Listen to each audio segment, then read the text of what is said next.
I started my own government agency. Oh, cool. What's it called? It's called DOGE. DOGE actually stands for something. Oh, okay. What does it stand for? The Department of Government Efficiency. Oh, okay. I like the sound of that. What's it gonna do? We're gonna get rid of bloated government spending. Oh my God, that's awesome. So you're gonna get rid of the $1 trillion military budget, right?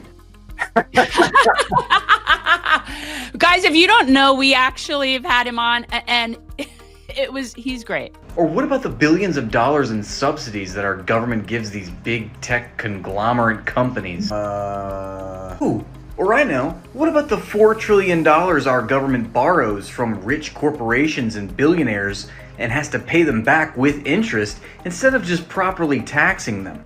When it comes to paying taxes in the United States, the average American, I believe, pays about, I think it's like 28% in taxes, something in that neighborhood, and maybe higher, like 34%. It depends. But we know who skips out on the tax bill.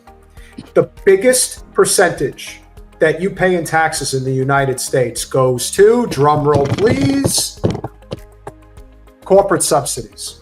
That's number one. I mean, we gave your companies $15 billion in subsidies in the past decade alone.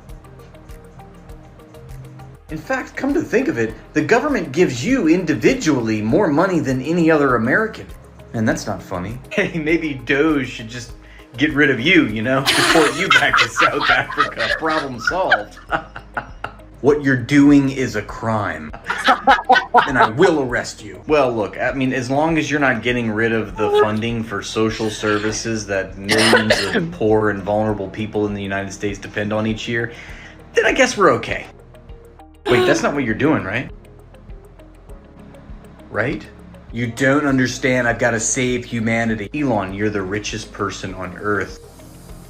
And your passion project is robbing more money from poor people? We're going to Mars.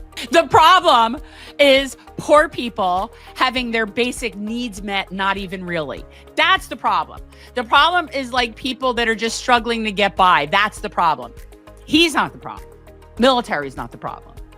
Oh, teachers, the education, that's the problem. And if I'm the powers that be, I would be very scared that a lot of people in the working class that maybe are on the left that aren't necessarily ones who necessarily thought about arming themselves for a long time, they may start making friends with people who are libertarian, That's me.